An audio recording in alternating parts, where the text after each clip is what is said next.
Hello, yes, that's right. It's Joe here, live from the Wildwind Workshop.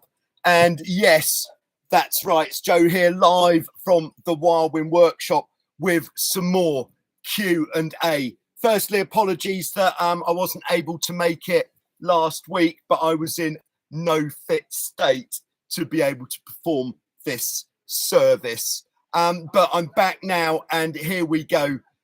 So because I wasn't able to do the Q&A last week, what that does mean is we have got a fair amount of preloaded questions, which are from last week's Q&A, some actually from the week before, which got cut off short, because once again, we're rolling the dice with the Greek internet, and we're just going to see how we get on with that.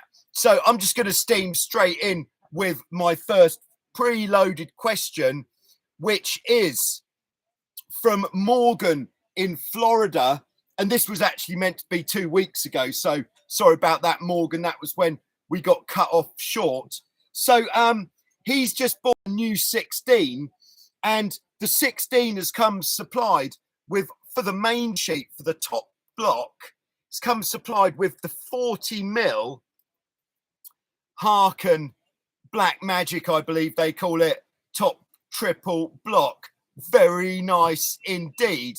But what you'll immediately notice is, compared to the traditional 57mm block, it is significantly smaller. Firstly, why do Hobie supply the 40mm block for the top? Well, it's because on the Hobie 16, there's the mast, there's the sidebar, there's the sail, there's the boom. It's because this space here is quite small, especially if you're sailing with a bit of mast rake on. And to get a good amount of leech tension, you need to have the mast as far back as possible, but with the ability to get tension in the leech, which ideally it would mean get rid of the blocks, have the boom touching the back beam, and just connect the boom with the back beam using a shackle, so you can't sheet out ever, but that might have some sticky consequences. So by having a smaller top block, that means you are moving towards having it shackled directly onto the back beam, but of course not quite as extreme. So you can get more tension in the leech of the mainsail. That's going to help you to go faster upwind. Yeah, and that's pretty much the benefit. You're going to go faster and point higher upwind by having more tension in the leech.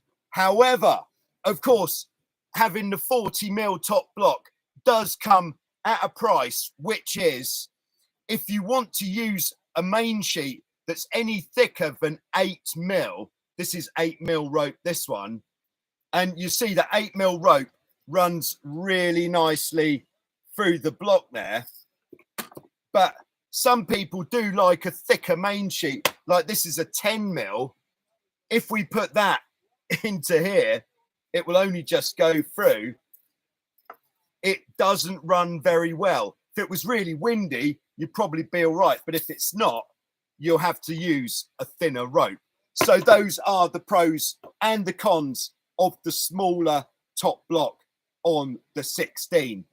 When we bought our last lot of new 16s here at Wildwind, they all came supplied with the 40mm, but we changed them for the 57 because we like to use the 9mm Mathioli Swift cord rope, because for sailing in the strong winds a lot, it is a bit more comfortable on the hands.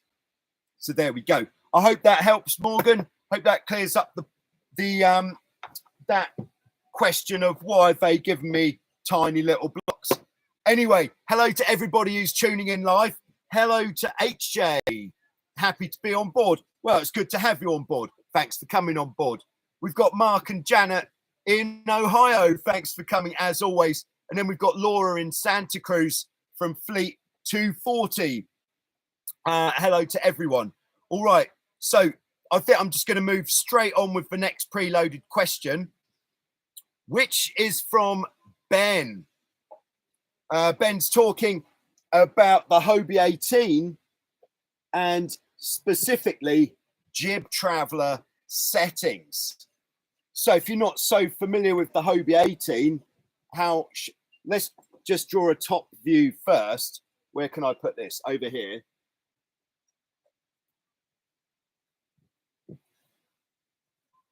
Top view of the Hobie 18, not to scale. Just going to point that out straight away. So this is the top view. There's your bridle wires. There's your mast, rudders at the back, traditional. Then on the Hobie 18, what we've got is, rather than having a jib traveler that goes side to side, on the 18, you've got a track there and a track there where the block goes for the jib.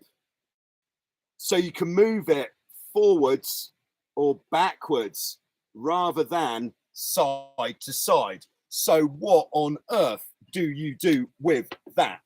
Well, let's have a look at that. There are other boats, of course, that have this fore and aft jib traveler, jib track. We shouldn't really call it a jib traveler. I would call it a jib track. So here's the hull. There's the mast. And then here's the jib. So the jib will go. And firstly, on the 18 especially, the jib is big. That is why that Hobie 18 is a seriously fast boat for reaching. It's got a very big jib. Now, what we're looking for in conditions up to when we're trying to lose power is, we're looking here, by the way, at the jib sheeting angle. So if I won't draw this on, but perhaps I can utilize something. Have I got something to utilize? Piece of string. Perfect. All right. So the jib sheeting angle further forward. So if we're moving this forwards, what that's going to do is pull more down like this, which you can't even see. All right. So that's not very good. All right. Just trying to do a bit better here. Looking for something. Finger. All right. Sheeting angle more down. And then if we move the jib sheeting angle further back, it's going to pull more like this. So what we're looking for most conditions until we're getting overpowered is an even amount of tension in the foot of the sail and in the leech. So you should be able to kind of feel that tension by, when you've got the boat on land, sheet the jib in tight and give the foot a little flick and then give the leech a little flick, and you should be able to see quite easily if one is a lot tighter than the other. So if the foot is really loose, and if we were to look at it from underneath, if it had loads of curve in like that, that would mean that your jib cars are too far forwards. So move the jib car incrementally back, sheeting in each time until the bottom of the jib has got the same amount of tension as the leech. When you get to that point, you could even put a mark on the track, because you know that is the furthest forwards it is ever going to go. The only time when it might go further forwards is actually if you were to change the mast rake on the boat, but we're not going to go into that just now. So we've found the furthest forward point for the jib car there for our sheeting angle. So that is our furthest forward point for the sheeting angle. So as the wind increases and we want to lose a bit of power, what we can do is we can move the sheeting angle, I'll do this in red, further back. So what that's going to do is put more tension in the foot, and it's going to open the leech, allowing the leech of the jib to twist, which is going to help us to lose power.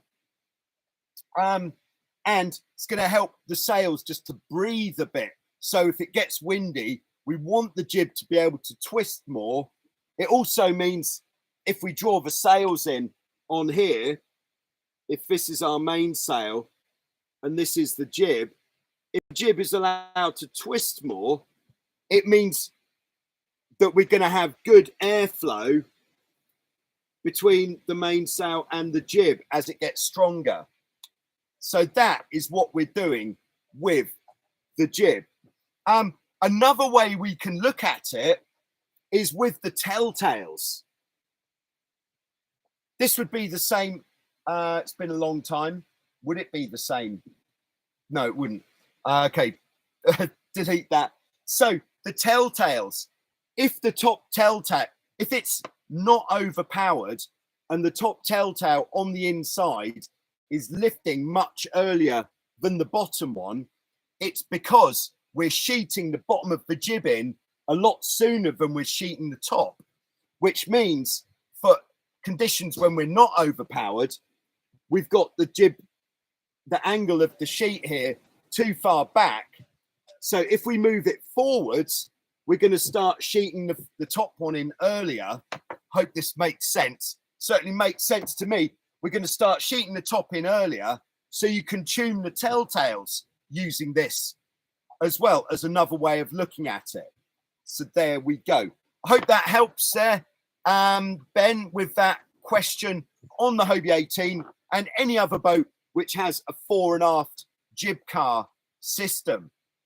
All right, checking in. We've got Roberto, who was here just last week, and you're going to see a bit more footage of Roberto sending it on the Hobie 16, which will actually be in the next episode of Show Us Your Cat, which, to be honest, it's unlikely I'm going to have that ready for this Sunday, but I will get that ready for as soon as possible. All right, nice to hear from you, Roberto. Also, from right here in the Q&A 2 weeks ago, we got David, who, he's even signed off with his top speed, 24.75 knots. And again, we're going to be seeing a bit more of David from when he was out here again in Show Us Your Cat, which is going to be coming very soon, but it might not be on Sunday. I have taken on a new strategy with Show Us Your Cat because I'm quite busy at work at Wildwind here with repairing boats, still preparing some of them as well, and with sailing the boats and generally just doing everything here. So I'm only going to do Show Us Your Cat now when I've got enough cats to show. I know it sounds pretty obvious, but that is what I've decided to do.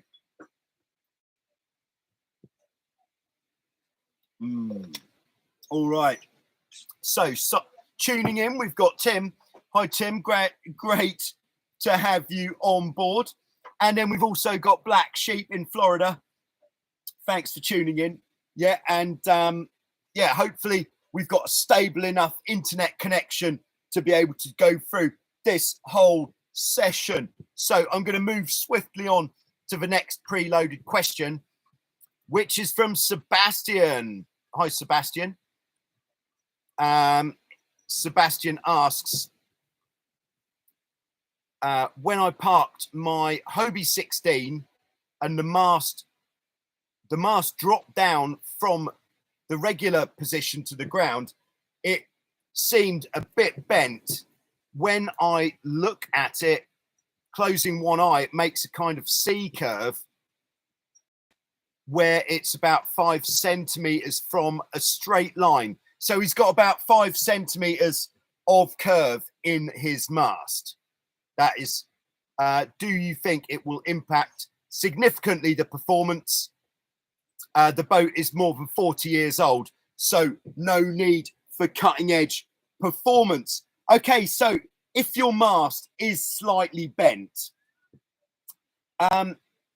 the main reason, apart from if you do like your boat to be as good as it possibly can be, but when you try straightening a mast, there's always an element of risk that you can actually bend it the other way if you give it a little bit too much juice. So if with that 5 centimeters of curve in the mast, this is the thing that will determine whether you need to straighten it, is when you go sailing, does the mast rotate correctly both ways, or does it stay rotated the wrong way on one tack? If it rotates correctly, then there's no need to straighten it, unless you want your mast to be as straight as an arrow, and maybe you're going to do some competitions, and if you have a bent mast, it'll be psychologically ruining to have a bent mast. But if it rotates properly, then there's no actual need to straighten it, because when you've got the pressure in the sails, that's going to put a certain amount of bend into the mast anyway. So that 5 centimeters isn't really going to make much difference. When will it make difference? If you're sailing a boat which has diamond wires and spreaders. So the diamond wires would, here's our mast. Oh my word, that's a bad drawing. All right, sorry about that. And there's the spreaders. This is weird. That's a really bad drawing. Looks like a kite.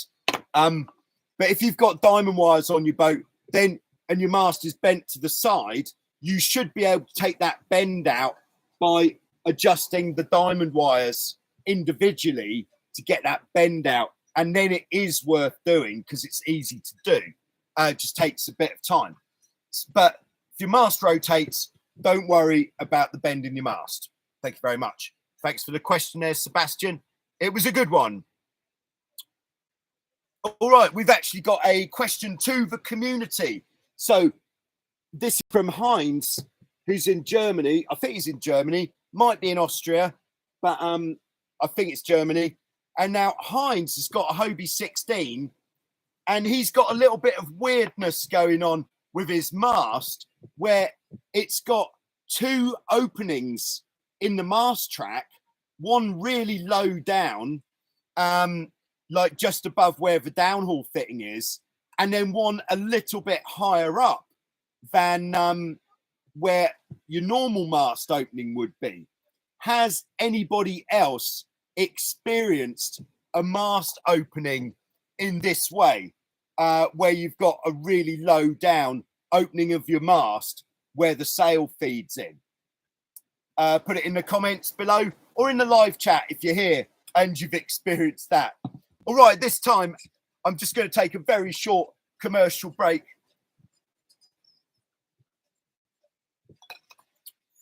All right, so who have we got in the live chat? Colette. Hello, nice to have you on board.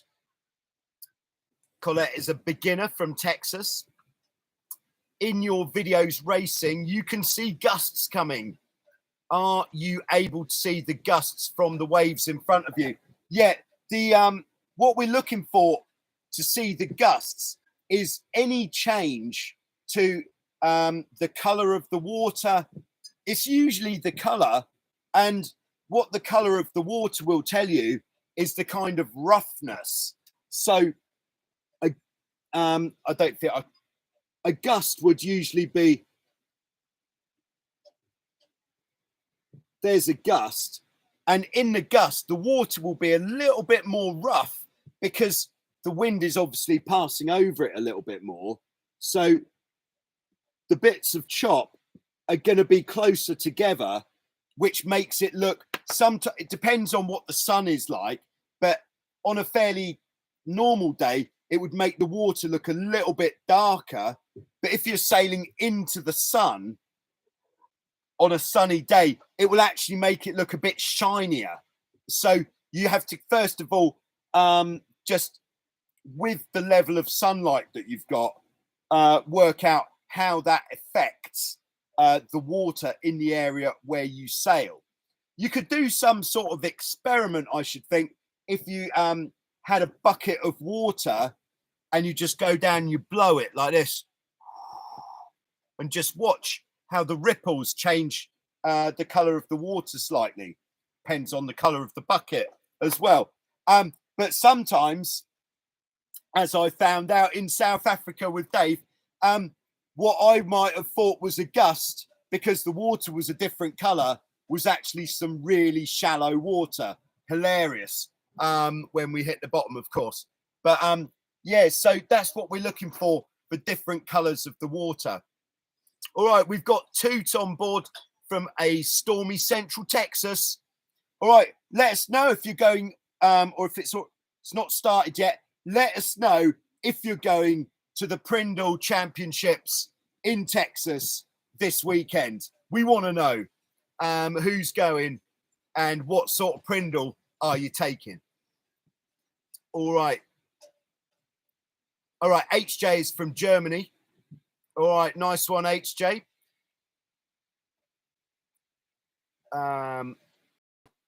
And Toot says he is now looking at applying traction mat to the hulls of his 17. Nice, great stuff. We've got the Jesse Trey on board. The Jesse Trey has got 2 openings in the mast. All right, need to be careful not to get the sail stuck in the second hole on the way up or down. So there you go, Heinz. You are not alone. There is somebody else with a second opening in the mast track. Great stuff. Thanks for that. We've got Jasmine 8 in Hong Kong tuning in. Thanks for tuning in. Great to have you on board. Mark and Janet have not seen multiple openings, as would most of us, I'm sure. We've got Jay on board. He's a new sailor, old boat from Texas. Thanks for all your helpful videos. You're very welcome. It's a pleasure. A lot of Texas tuning in, which is nice. All right, we've got John Claude in Trinidad. Yo, overcast day in Trinidad, a tropical depression. All right, yeah, just make sure. I think you've got your boat tied down securely. Sounds like that would be a good idea. Here in Vasiliki Lefkas, Greece today, it is nothing short of the most champagne sailing conditions you could ever have. And to actually run from coming off the water to get started with the Q&A on time because I was enjoying the champagne so much. And you're going to see some of the results of that in the coming days because I had camera on the head, camera on the bridle wires, and the microphone, what's it called? The Insta mic, had the Locosis, had the Zero shoes. Unfortunately, didn't have time to fit the Malcheski tiller extension. But if I did have time, I'd have put that bad boy on there too. New rubber grip was gripping very nicely. All right, Jay says the Prindle event is on the beach right in front of his house. Nice. Oh, you should go down and say hello to everyone for sure. Maybe someone's looking for a crew. You never know. Orlando in Mexico. Great. Nice to have you on board. Hobie Cat 16 sailor. All right, the Jesse Tree with another question. Sorry if I'm pronouncing that wrong. Rig tension. I've watched the videos about how to set the shrouds. Don't have a tension gauge. All right. How hard should I pull up the jib? As hard as possible, or is there a sweet spot? Yeah, so I'm guessing putting the rig tension using the jib halyard, I'm guessing that you've got a Hobie 16. If you've got a Hobie 16, what you want to be doing is for light winds, if you want to get the most out of your boat, you want to put rig tension pretty tight. So I would pull it as tight as you can. So we'll do this by pulling the halyard out away from the mast, what we call sweating the halyard, and pull it as tight as you can. But if you get to a point where the mast doesn't rotate, you've pulled it too tight. So just back it off a little bit until the mast can rotate. And then that is your starting point for when you're looking for the maximum amount of power. Then as the wind increases, go sailing, sail upwind, and if you feel that you're losing a bit of grip with the rudders, and if it's really hard to pull the main sheet in enough to get the blocks touching, then you've got a bit too much rig tension on. So then just loosen it off about this much rope at a time, loosen it off a bit, sail with it, see how it feels. And then if it still feels like you're losing a bit of grip with the rudders, loosen it off a bit more. There we go. Science. It's lack of science. And what is a really good idea, you could do this in a number of different ways, but with your mast, what you could do is put some marks on the mast. If you could get a calibration sticker with numbers, that's really nice. So you've got some marks on your mast, and then on your jib halyard, once you've pulled it on to maximum, so here's your jib halyard here, maybe go around a block, depends on the system that you've got. What you can do is put a mark on the jib halyard. I would just use a bit of electrical tape, put that on there,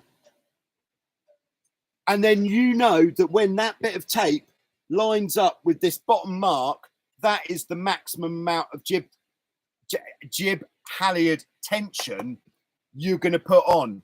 It does change. It will change if you either change the settings on your crowds or if you sail with a different jib. Or sometimes you might have a jib halyard that isn't that stretches a little bit too much, and that is certainly going to affect where that mark wants to be. But that is your mark for the minimum setting. And then if you number these 1, 2, 3, 4, then when you start to work out how much is nice to let it off the different wind strengths, you could say, okay, we're double trapezing and it's full power now. Let's loosen it off to number 3. Easy. Really does help. So there you go. That is some little tips on the jib halyard there. All right. All right, question from Mark and Janet. What diamond pattern rubber grip was featured in all your rubber grip videos? Here is an offcut. Very nice stuff. I think that's, what's that? Not particularly thick with the self-adhesive. This is actually called Nautics Fun Grip. It is, I believe that it is made for windsurfing. So if you want to do a Google search, Nautics, it might even be called Fun Pads, which is Nautics, like that. Nautics Fun Pads. So if you wrote in a Google search, Nautics Fun Pads windsurfing, then you should find it. I believe it's quite a big brand. So it should be, in theory, possible to get this anywhere that is in the civilized world. So here in Greece, it was a bit of a stretch. All right.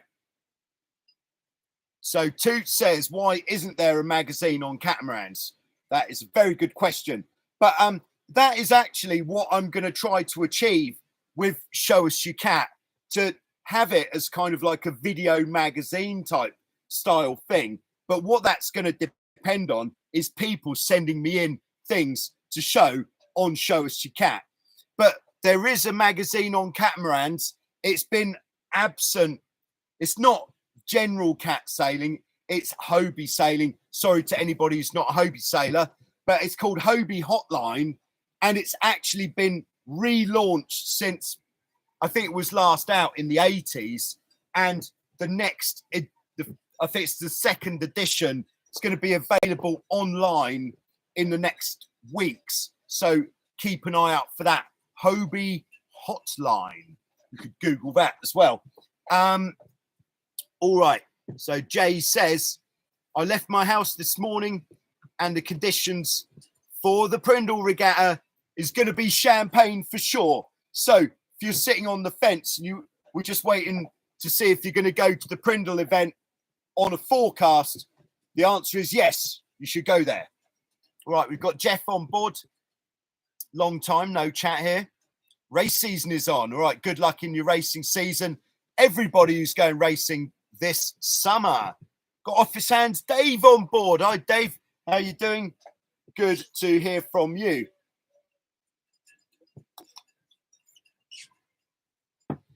All right. Colette says,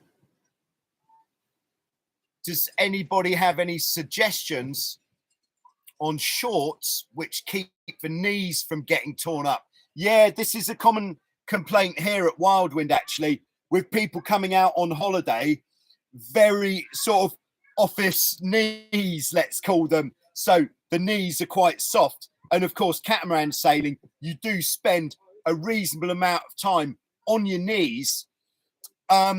Personally, what I'm doing at the moment is I'm wearing a long john wetsuit, which is the one with no arms, like a vest top, but long legs. So it's very thin, but what it gives you is knee coverage. Another thing that people do is just get knee pads, which they don't even necessarily need to be specifically for sailing, as long as they don't absorb water and get all loose. But you don't want like kind of skateboard style knee pads with a plastic cap. But I've seen for like volleyball or handball games like that, they do knee pads which are pretty ideal for the cat sailing. Or the other alternative would be to find an old wetsuit, cut the knees off it, and there you go. Those are my suggestions that come to mind. What I actually had to do when I went to do some sailing at Wildwind Mauritius, and I was going out there raw with very office grade knees, I didn't have anything to protect my knees. So what I actually did was I wore a long sleeved rash vest top, but as a pair of trousers, I'd put board shorts on over the top because there was obviously a big hole where the head would go. But that seemed to work quite well, but I don't know how long it would last. There we go. All right, we've got Jan Leo on board, the Tornado sailor from Germany. All right, once asked the rubber grip question on the Tornado. Unfortunately, Q&A ends mid-sentence. All right, so Jan Leo was talking about putting the rubber grip on his Tornado, but a lot of Tornadoes, like quite a rough deck. So if you try to stick the rubber directly onto a rough deck, it's not going to stick very well.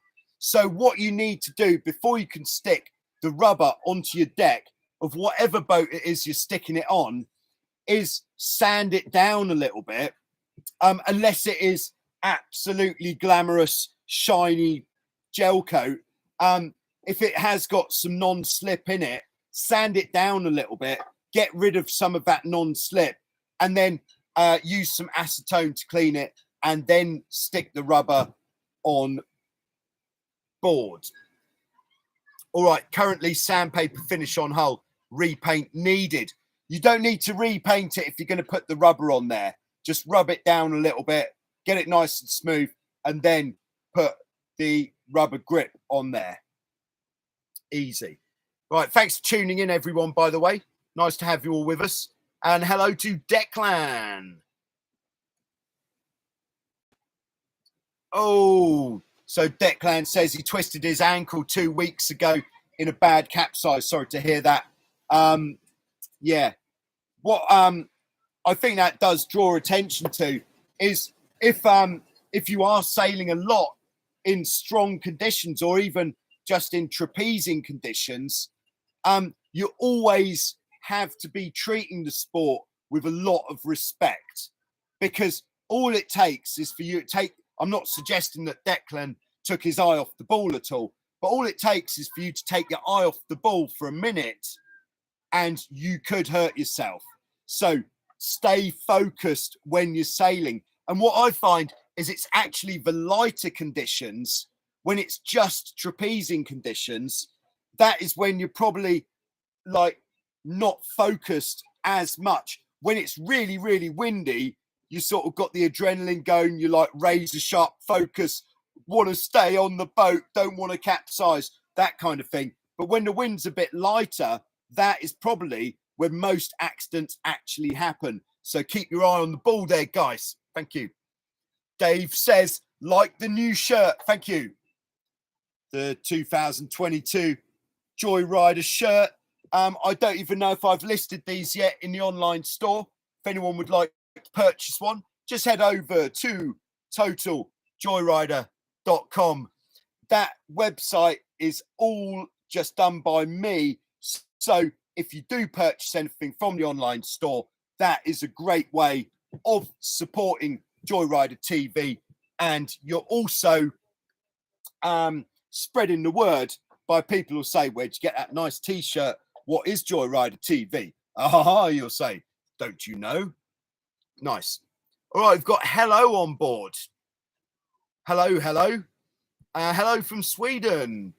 Really learning a lot. Great stuff. Glad to hear it. We've got Emil on board. Hello, Emil. Hey.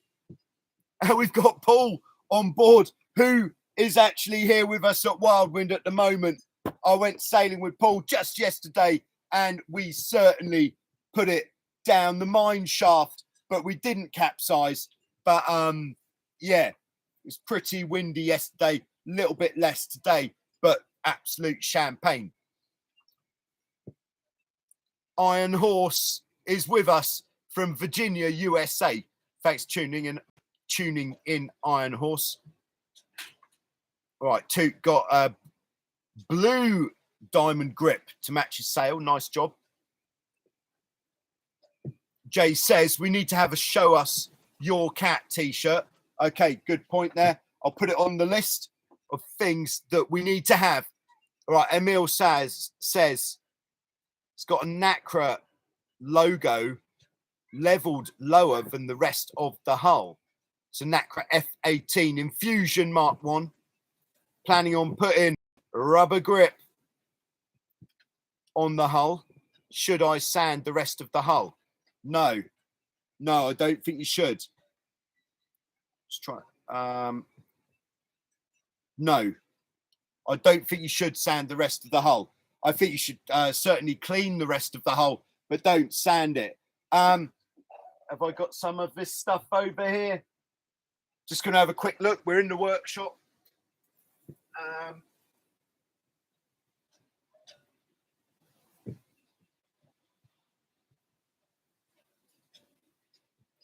Okay, if your boat is looking a little bit less than the factory showroom condition, then we've just come across this stuff, and this does an absolutely remarkable job of removing these kind of brown stains like in the picture. But when we were using like the bathroom cleaner, which I called Miracle Boat Cleaner before, that left the hulls very dull, whereas this leaves them quite shiny. So I would definitely recommend having a look at that. Oh, right. Okay. Emil says, should I sand it where I want the rubber so it sticks better? Yeah, again, if it's a rough surface, then yes. But if it's not so rough, if it's not rough, then don't worry about sanding it so much. You could just give it a little tickle. Right, we've got Elm Auto in California. Great to have you with us. All right, the Jesse Trey says on the subject of knee protection, for 20 euros, you can get stand-up paddleboard, wetsuit trousers, called pants here, from Decathlon. Do you have Decathlon in the US, or is it just a European thing? There's a question for you. All right, Dave says, off his hands, says, I wear sunscreen pants, like a rash guard for legs. Yeah, nice. That would certainly do it. We've got Nikola Holodkov on board. Hello. Who says, I have delamination issue on the inner side of the hull. Would you recommend doing some resin injection? I'm a little afraid water will penetrate through the injection holes. No, I would say yes, sort it out, because if you've got a soft hull, there's a lot of pressure involved when you're sailing your boat, and that pressure, if there's a bit on your hull, it's going to get more soft. It's going to spread, that delamination. Delamination, when you've got the layers of the construction of the boat separating on the inside, and by doing this injection job with the resin, it's sticking it all back together and making it solid again.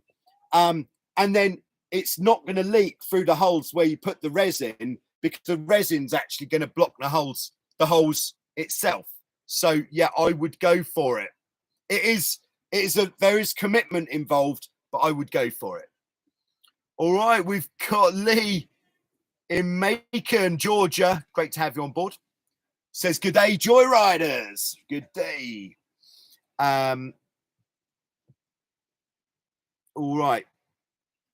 Mark and Janet, are there any mosquitoes or other pesky insects in Greece? Now, I would be lying if I said anything other than yes, there are. It's not crazy, but if for a lot of people, such as my wife, if you go out in the evening without some mosquito repellent on, you might get the occasional bite. But that is about as much as we really worry about. We get the occasional wasp, maybe a horsefly now and then, but that's about it. All right. Jan Leo says, would I get odd comments at the World Championships having rubber grip on my Tornado? Dab. No, I think people would commend you. They'd say, that is nice. I'm going to do that too. Yeah. I've seen a few in the Tornado events with the rubber grip. So there we go. Right. Declan has got champagne sailing in Stockholm. Now he's asking, are there any others in the Stockholm area of Sweden who want to go out on a weekend? Declan needs a new Joyrider t-shirt. Yes, you do. So anybody in Sweden, put it in not in the live chat, put it in the main comments below. If you're in Sweden, in the Stockholm area, and you want to go sailing, hang out with Declan, have a little bit of a get together for cat sailors, that will be very nice. All right, Jan Leo says, is weight an issue with the rubber grip? I'd say not really. It's pretty light stuff. It will weigh a little bit more than paint, but I'd say no, not an issue. All right. So I'm still a little bit from the sickness with the throat, so I'm keeping lubricated. All right. We've got Thomas. Sebu, nice to have you on board. I dare say we'll be seeing you too soon. Yeah, the Show Us Your Cat t-shirt, people are into that. All right, we'll have a look. Dave says, are you still connect people buying and selling boats? Oh, here we go. I'm going to tell you now. Office Hands Dave is selling 2 Hobie 16s in the Atlanta area in the USA. One of them is in awesome condition, very nice. The other one is for parts. So if you want to get hold of what Dave has for sale, put it in the main comments below, not in the live chat. Well, if you put it in the live chat, I dare say you and Dave can get your people to phone his people. You could do lunch. All right, we've got Anthony on board in Hong Kong. All right, hello says, do you have any tips for a fairly new catamaran sailor? Sailing a Spitfire, very nice. I would say main tip is don't go out in too much wind too soon. Sorry. Don't go out in too much wind too soon, because what you don't want to do is one of two things. One is have a bad time and put yourself off. You don't want to be scared of your boat, because with cat sailing, a big difference with monohull sailing is on a monohull, you let the sail out, the boat stops. On a catamaran, you let the sail out, the boat keeps going. So, generally speaking, so start off with lighter winds. Don't try to run before you can walk. And then the other thing is, what was the other thing? Can't remember what the other thing was going to be. Oh yeah, the other reason why you shouldn't be going out in too much wind too soon is because you don't want to damage your boat as well. So those are the two hot tips for today. There we go. All right, Dave says off his hands, he's been here many times. Are you in the USA and you think it's too far to come to Vasiliki for some sailing? Dave's been here 3 times now. So, and Dave is from Atlanta, Georgia, or nearby. So Dave says, yes, you can. So yes, you can. Don't be soft. It's easy for me to say, I know. He says mosquitoes in non-existent in September. Anthony, in Hong Kong says is considering a Spinnaker on the Dart 18. What do I think of that? All right. So we have been here before talking about should you put a Spinnaker on your boat that doesn't have a Spinnaker.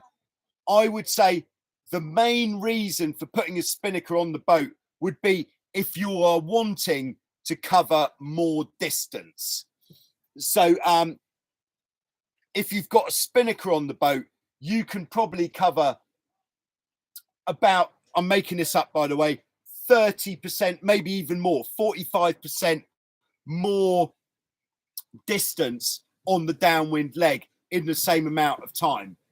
So if you're looking at doing some long distance sailing, I'd say yes, put the Spinnaker on the boat because you could get a long way.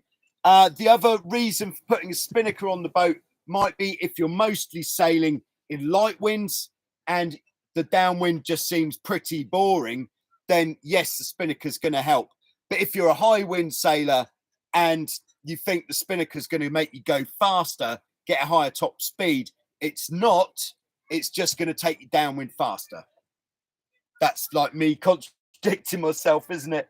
But it's going to get you to your downwind goal quicker. But in a straight line, you'll actually go faster with 2 sails, mostly. All right. So big news is Thomas is going to be here. He's departing in 95 hours to come here. Great stuff. All right, we've got Sky Vector Aerial. Question regarding the trapeze harness. Full trapeze harness or the half back trapeze harness, less back support. I would say it depends on what sort of sailing you're doing. If you're doing any sort of long distance sailing, I would always go full trapeze harness because having that back support means you don't have to work the core quite as much. Because even if you are helming and you're sailing with a slightly more sitting stance, it's if you're getting a lot of wind and you really want to get your most out of your boat, you want to get flat, get your body in a whole straight line, which means having that back support really does add a lot and makes it comfortable.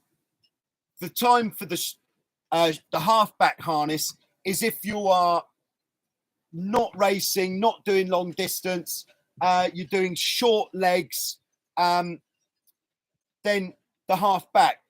To be honest, everybody, all of the instructors at Wildwind 20 years ago were actually using windsurfing seat harnesses to go out sailing because they didn't want all of this. So there we go. There is one downside to the half back harness is sometimes if you've got your buoyancy aid on and you lean forwards, the top of the half back can poke out a little bit and it can get caught on things. Whereas if you've got the shoulder straps, that keeps everything contained. This is my opinion, of course. All right, Declan says full with back support, quick release hook. Big shout out to the quick release hook. Office Hand says skipper half, crew full. That works because Dave has, of course, got these abs that most men only dream about, and the women dreaming about them too. Maybe windsurfing seat harness is my skipper harness, back support for monkeys. There we go. All right, if we could say no further questions now in the live chat, please, because we're at 50 minutes now. I'm getting a bit hoarse from all this talking, and still got some preloaded questions. So please, no questions. Thank you. All right, here's one for Declan, by the way. Loyal says, we'll be in Sweden later this summer. Perhaps you guys want to exchange details somehow, get in touch. Nice. Let's have a look. Next preloaded question. This one's from Scott, who was sailing with Fleet 23 in Dallas. Noticed that while helming and having the crew go out on the trapeze, that the crew member was able to stay much more forwards on the boat than what I'm accustomed to. On my 16, and I and my crew member are both at least on the back third of the trampoline. Could my 1984 be nose heavy compared to a 2016? Yeah, I would say it could be it. So what, just to summarize that question, is Scott says on his 16, which is an older boat, it's got much more prone to sticking the nose in, whereas he went out on a newer boat and they could trapeze much further forwards. So I would say two things probably. On the older boat, let's keep it positive. On the newer boat, maybe the mast is a bit lighter because the mast puts a bit of weight further forwards. Maybe there is less weight in the bows on the newer boat because everybody is trying to make boats which are less likely to pitch pole. That I would say that goes for Hobie 16s as well. So maybe they are putting less material in the bows these days. It could also be how the boat was set up. The more modern boats do sail with a bit more mast rake generally as a trend. If I'd like to say at this point, hello to Alejandro. Nice to meet you too. Toot says, hit the thumbs up. Hit that like button. Oh, yes, please. What that will do is mean this video will get presented to more people who will be able to watch it. So we're spreading more of this good stuff. All right. If Scott's not there, just by the way, Scott Law is saying, looking forward to sailing with you on Saturday in Santa Cruz. Nice. All right. Next preloaded question is from Michael with some FX1 trapeze, not trapeze, capsize issues. Michael says, when it's capsized, it's impossible to swing the mast perpendicular to the wind in order to right her. The wind blows into the tramp and the mast drags. She flies down the lake. He's tried climbing right onto the tip of the bow, even hanging onto the righting line. No good. Tried hanging off the bow in the water. No good. What can you do about that if your boat won't turn into the wind? It really is a tricky one. To be honest, I haven't capsized the FX1 so many times when it's been really windy. But the problem here is because the hulls are so high volume, especially when the boat is on its side, that even getting onto the bow, it's not dragging enough. So what you need to do, I think, perhaps specific to the FX1, perhaps, is maybe what we need to do is do some research and development on Joyrider TV. And I'm thinking of actually deploying the Capsize writing bag as some sort of sea anchor on the bow. So we just put the writing bag attached to the bow of the boat, and that will make the boat pivot from there. And then hopefully that will work. But what we'll do here, Michael, research and development on Joyrider TV. We can do it, so we will. Very good. All right, thanks very much to Declan, who's just made a donation using the, I think it's called Super Chat feature. If you're not aware of the Super Chat feature, do feel free to use the Super Chat feature, because this helps the future production of these great videos that are going to be coming out.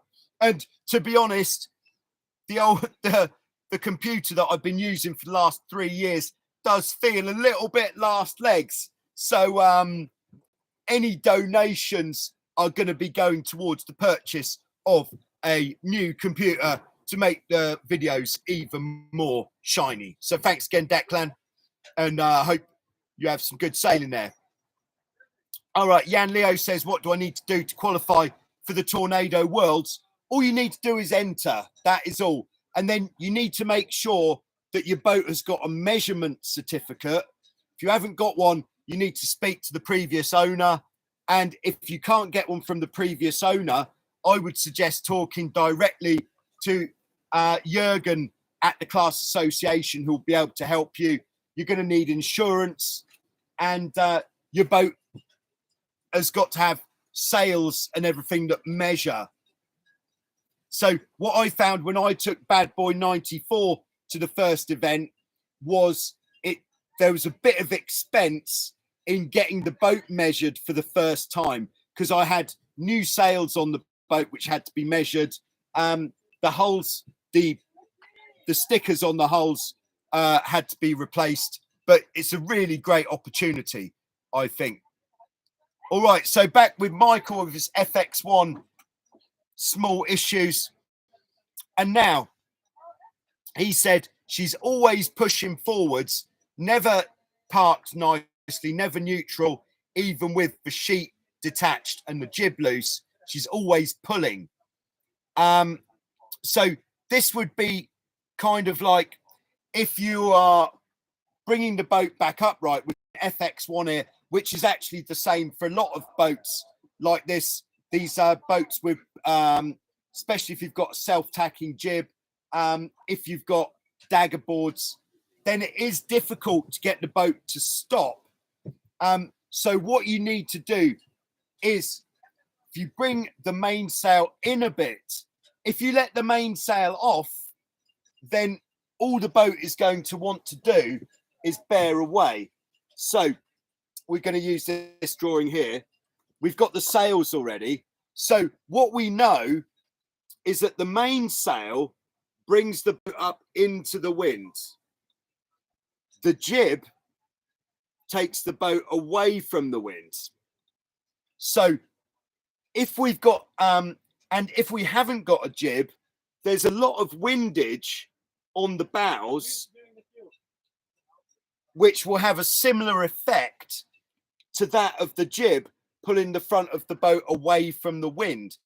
So if you detach the mainsail, or if you let the main sheet off and have the traveller loose, there's nothing to stop the boat from just going off downwind, which means if you're trying to get back onto the boat after a capsize, you are going to find it very difficult indeed. So with this sort of boat, I would suggest, again, we'll do some research and development on this in the coming months on Joyrider TV, but I would suggest keeping the traveller in the middle so that you've at least got some mainsail that when it catches, that's going to turn the boat up into the wind.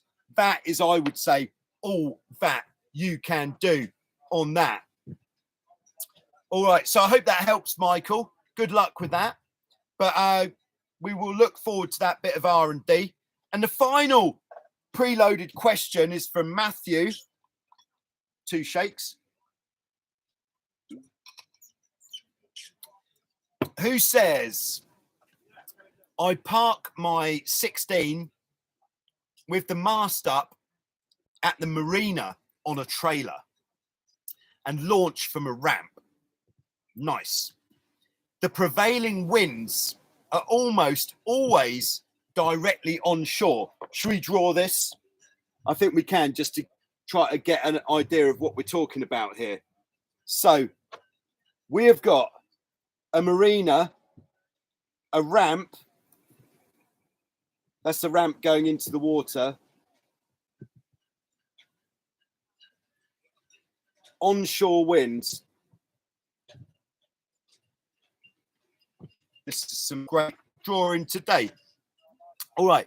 So the prevailing winds are almost always directly onshore, directly from the stern when I launch. So Matthew says, instead of launching and then spinning the boat round 180 degrees into the wind and then raising both sails, what he wants to do is have the boat on the trailer backwards, so the rudders would be towards the truck, bows away from the truck, so that I can raise the sails on the trailer without launching. Before launching. Any suggestions or comments? Now, I would say, in theory, let's just draw boat on the trailer. Can we do this? So where should we do this? Here. There's the boat. There's the sails up. There's the rudders. So if the bow of, and all right, let's get rid of this one. Firstly, I'd say, yes, it is a good idea. Get the sails up first, launch the boat forwards. The ideal here would be if you had a beach dolly or a launching trolley. That would be very much the ideal. But here we are on the trailer, which would have supports like this, a wheel there, and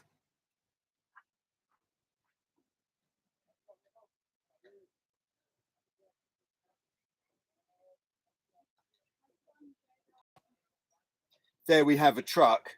Now, the issue with this that I've got for launching the boat, I've actually got no issue at all with towing a boat backwards. You know, if you were going somewhere, like you might have seen in previous videos, if I'm going somewhere which is like 20 minutes up, 10 minutes up the road, let's say, and I don't want to take the rudders off, I'll just make sure the rudders are up. There's definitely enough clearance on the vehicle, but I have the tiller arms tied securely down or strapped down so that there is no way that the rudders can drop down. The problem I've got with this is when the boat comes off the trailer, is there a chance you're going to whack your rudders on the hull supports on the trailer? That is my one concern, my one and only concern with this. So if there's no problem, no chance of whacking the hull supports with the rudders, then I think we're on. But if you're going to whack the hull supports with the rudders, maybe we have to look at an alternative method, which could be a launching trolley, or it might just mean you need boat in the water, helm and crew either side, lifting the back of the boat, pushing it in, making sure that when the boat gets to here, it doesn't drop with the rudder hitting this hull support. Because on the boat, one of the most fragile bits there is the rudder, or rudders. So there you go, Matthew. I hope that helps. So just finishing off with what we've got here for Jesse Tree.